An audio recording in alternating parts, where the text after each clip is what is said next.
This paradoxical portrayal adds a layer of intrigue to the enigma of these ancient entities and their impact on human development. What is even more intriguing is the striking extraterrestrial beings as depicted by Berossus and Apollodorus from out of the atmosphere. The Sumerian deity Enki. The Anunnaki, celebrated as the Anunnaki, Mesopotamian civilization, the bestower of refined arts and scientific your Dogons and your fish gods.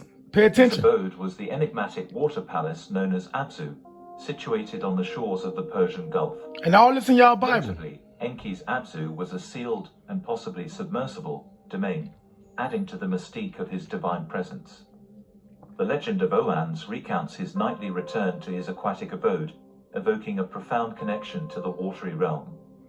Interestingly, the very name Anadoti bears a notable resemblance to the Sumerian term Anunnaki, the people of Enki.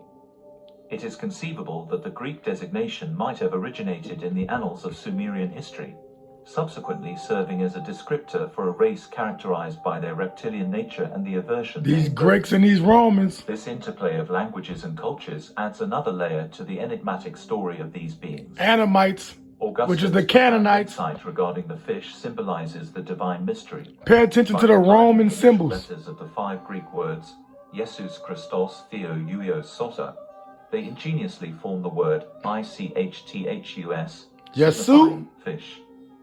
Yet, fish the God, essence of this term Dog reveals the profound connection to Christ.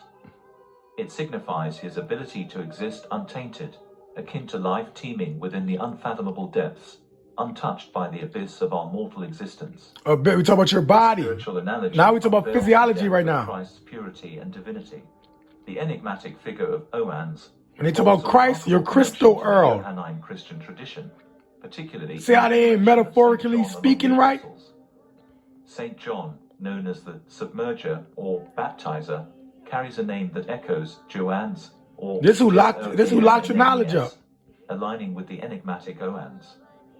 Furthermore, the enduring symbol of Jesus, represented as the fish, finds resonance in the intricate geometric form known as the Vesica Piscis. This symbol, shaped by the convergence. Told you the Bible is symbolism. Jesus means fish. Embodying not only the fish, but also symbolizing the female, carrying multifaceted spiritual connotations. The Essenes, a group to which Jesus the Nazarene is believed to have belonged, can be traced back to the Nars, or Narsenes, a sect that held reverence for Sophia, the illuminating wisdom embodied in the serpent, Ophis.